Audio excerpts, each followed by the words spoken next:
So just going for a quick little spin today, putting these cameras to the test again. This time I've sorted the exposure out on the Pro camera because it was set to -2 by default, and I've put it back to 0. Hopefully matches the standard camera.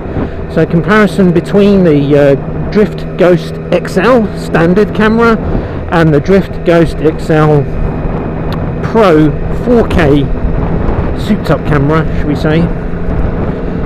It's raining a little bit, so it's grey, so it'll be interesting again. What I probably want to do is try this out when it's sunny, but as far as I can tell from the settings, I have set the Pro camera to 4K settings, 30 frames per second, I think, which is I think the highest possible spec or resolution.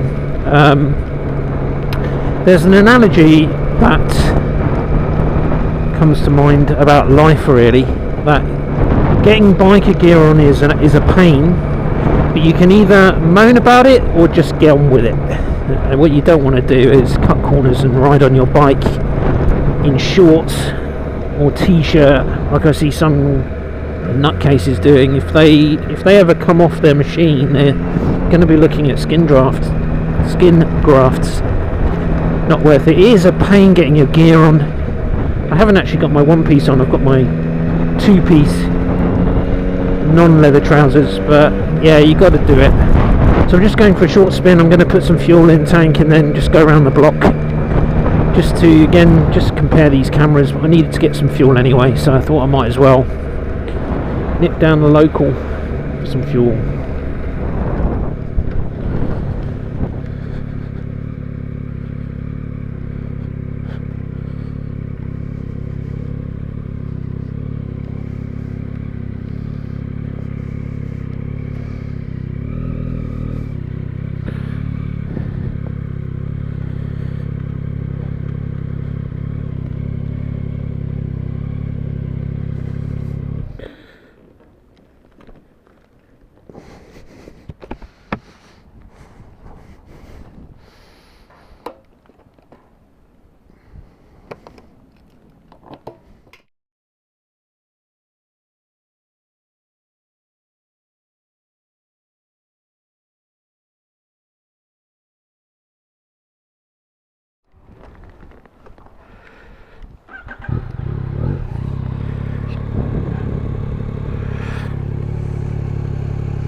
Seems to have gotten a tiny bit more reasonable down the local Philongley garage actually of late. Mrs. never used to let me fill up there because she's quite keen on sort of keeping an eye on the petrol prices, which is probably not a bad thing.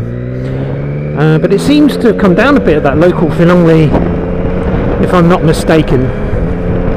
So you can get cheaper like Costco, but it's just convenience, really. So I should point out, I've got my standard cam mounted on top of my crash hat, and I've got my Pro cam mounted on the side of my crash hat. It's starting to rain quite heavy now, so I'm just going to try and get home sooner rather than later. I've got the bike on drive mode 4, which probably don't need to do, but I just thought it's raining. I would never put it on mode 4 otherwise, but it's still got some oomph. I suppose it's probably behaving like a MT-07. Maybe the MT-07's around the drive mode 3 or something. 2 and 1 is just ferocious wheelie mode, you know. Virtually never really bothered changing it out of 1, but thought I might as well just put it into 4 today on these twisties here. Yeah, still okay acceleration, you know. It's really tipping it now. So so I don't know if the water's going to mess this demo up. But supposedly these cameras are fully waterproof. Usually on these moto ride and talks, I like to give a little crypto update. I'm not going to say a lot today. We've got wars going on, and Bitcoin holding stable, even like going up a little, which is great. It just shows you how resilient it is and how people turn to it in times of conflict. But I want to talk about, just touch briefly on a name from crypto, a guy who's worth 500 million, whose name is Arthur Hayes, and I'll put a Jamie Tree video in the description. It'll take you to a video about him talking about crypto, why he thinks Bitcoin's going to go to, what did he say, in 2024? Off the top of my head, I forgot what he said. I think he said 70k or something. But yeah, that's all I'm going to say. I'm not going to do much on crypto because this is supposed to be a camera comparison video. Totally scared to go fast in this weather. And I think I'm going to get a bit wet. I should have worn my rainproof, really. And I should really do a video comparison when the weather's finer. I mean, we're in mid-October, so I don't know how much more opportunities I'm going to get to actually ride. Real pain with regards to the car. Slow puncture on the car. Sure enough, there is a screw embedded in the tyre. Fortunately for me, my neighbour has a tyre garage. So usually what I do is whip the wheel off, give it to my neighbour, and let him take it down to work. But this time, because it's kind of sort of drivable, so I'll have to see if Mrs. wants to use the car tomorrow. She could probably drive it just very carefully and take it straight down to the garage. So we'll see. I don't really fancy taking a wheel off in this wet, but I might have to.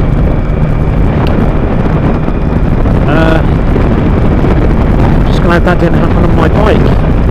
I don't think it's happened around my house because I don't recognise the screw. I have a good handle on the screws I've got in my garage. I didn't recognise that one. I don't think it's one of mine. So yeah, better get home, get out of this horrible rain. Just not driving fast at all. Imagine doing the Isle of Man TT in this kind of weather. That must be some challenge. Yeah. I wonder if it's more dangerous. Obviously they can't, maybe they, I don't know, I have to check.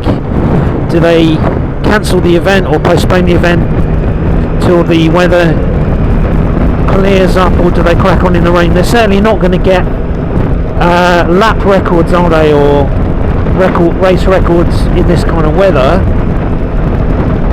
But what if it starts chucking it down mid-race? You know, I don't know, again, for the Isle of Man TT, I don't know if they check the forecast, or maybe they do and sometimes get caught out. And how do the guys, you know, they do a pit stop and change their tyres? What do they do? I don't know. That's maybe something I can look into. I think it's alright riding in the rain. I think if you do the Northwest 500 Scotland tour, which I nearly did some years ago with some mates, which incidentally, as it happened, this got cancelled because of weather, and yet the weather ended up clearing up at the last minute, and one of the guys shot up there and did it anyway. We met a guy up in Scotland and they carried on. But meanwhile I'd already cancelled my leave from work. It's a big shame, but there must be, surely you're going to hit rain at some point, most likely, if you do that. I mean, if you're on like a BMW adventure bike, you're laughing really.